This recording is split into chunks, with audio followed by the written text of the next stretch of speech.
Chapter की शुरुआत होती है एक अजीब सी जगह से, जहां एक के बाद एक लोग खड़े हैं। लेकिन प्रॉब्लम यह है कि किसी को भी समझ नहीं आ रहा कि वो यहां आए कैसे। सबसे पहले हमारी मुलाकात होती है एक मस्कुलर लुकिंग आदमी से, जिसका नाम है मोलमंट कार्ल।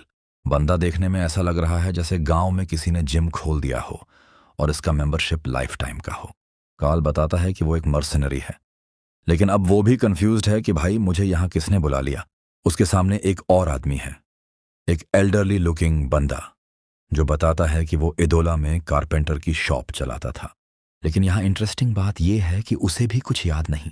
मतलब सिचुएशन कुछ ऐसी है, सब अपनी अपनी लाइफ में नॉर्मल काम कर रहे थे और अचानक किसी ने सबको बिना टिकट के एक अननोन लोकेशन पर टेलीपोर्ट कर दिया। फिर एक मोटा सा आदमी इंट्रोड्यूस होता है, ग्रिटे। ये बंदा पहले हैसिया नाम की जगह पर एक स्ट्रीट स्टॉल चलाता था, और भाई इसका एक्सप्रेशन देखकर लग रहा है कि अगर इसको घर से बिना बताए एक दिन के लिए बाहर ले जाओ तो ये ऑलरेडी पैनिक कर देगा। लेकिन सबसे इंपॉर्टेंट इंट्रोडक्शन अब होने वाला है। एक ब्लैक हेयर्ड शार्प लुकिंग लड़का सामने आता है, नाम इसलत। इसलत बताता है कि वो पहले फार्मर था। हाँ भाई, फार्मर। लेकिन इसका फेस देखकर कोई भी नहीं बोलेगा कि ये खेती करता था। बंदा ऐसे खड़ा है जैसे खेती नहीं, किसी सीक्रेट ऑर्गेनाइजेशन में ट्रेनिंग लेता था। इसलत भी क्लियरली कंफ्यूज्ड है, उसे भी नहीं पता कि वो यहाँ क्यों है। फिर एक लड़की सामने आती है, जेना। जेना बताती है कि वो एक रिमोट फॉरेस्ट में रहती थी और उसको भी बिल्कुल आइडिया नहीं कि वो इस जगह कैसे पहुंची। अब तक ग्रुप में एक कॉमन चीज है, किसी को कुछ नहीं पता, ना लोकेशन, ना रीजन, ना ये कि उन्हें यहाँ किसने भेजा। और टोटल मिलाकर यहाँ 11 लोग हैं। सब एक दूसरे को देख रहे हैं और बेसिकली एक ही सवाल सबके दिमाग में चल रहा है, भाई हम यहाँ आए कैसे। कुछ लोग तो ये तक सोचने लगते हैं कि शायद वो किसी मेज के एक्सपेरिमेंट का पार्ट बन गए हैं। लेकिन कार्ल तुरंत इस आइडिया को बकवास बोल देता है, और ऑनेस्टली उसकी रिएक्शन समझ में आती है।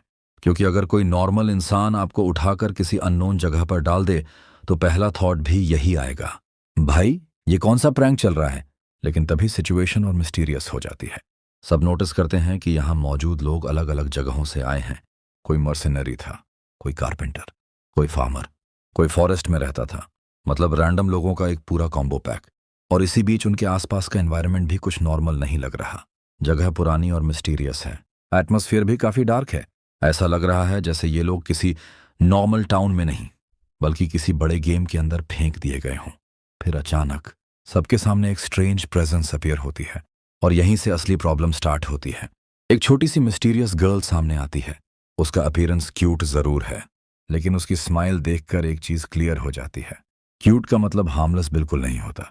उसकी आंखों में वो वाली फीलिंग है जिसे देखकर लगता है कि अभी कुछ ना कुछ गड़बड़ होने वाली है।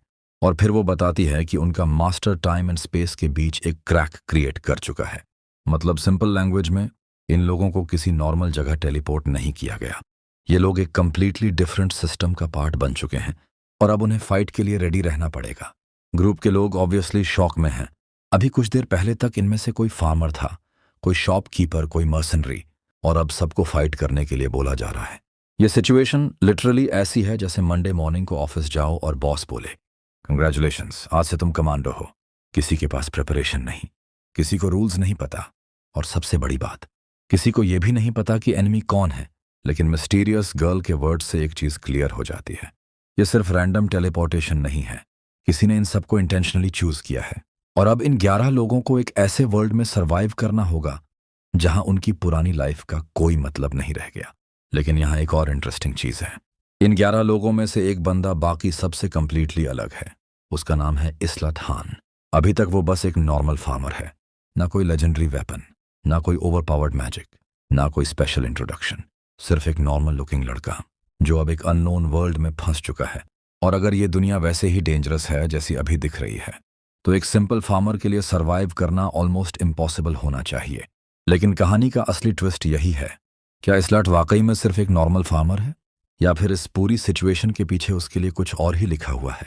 क्योंकि जब किसी नॉर्मल इंसान को एक इम्पॉसिबल सिचुएशन में डाल दिया जाता है, तभी पता चलता है कि उसके अंदर एक्चुअली कितना पोटेंशियल छुपा हुआ है। और इसलट की स्टोरी अभी बस शुरू हुई है। ये एक ट्रायल वीडियो थी। यह वीडियो पिक मी अप कहानी का एक छोटा सा ट्रायल था। अगर आप आगे की कहानी जानना चाहते हैं कि आगे क्या होगा और हमारा हीरो कैसे आगे बढ़ेगा और ग्रो करेगा, तो कमेंट करके बताइए। क्या मुझे इस वीडियो का फुल वर्जन बनाना चाहिए जिसमें पूरी कहानी विस्तार से समझाई जाए। अगर आप चाहते हैं कि मैं आगे की कहानी समझाऊं तो कमेंट करें और अगली वीडियो देखने के लिए चैनल को सब्सक्राइब करना न भूलें।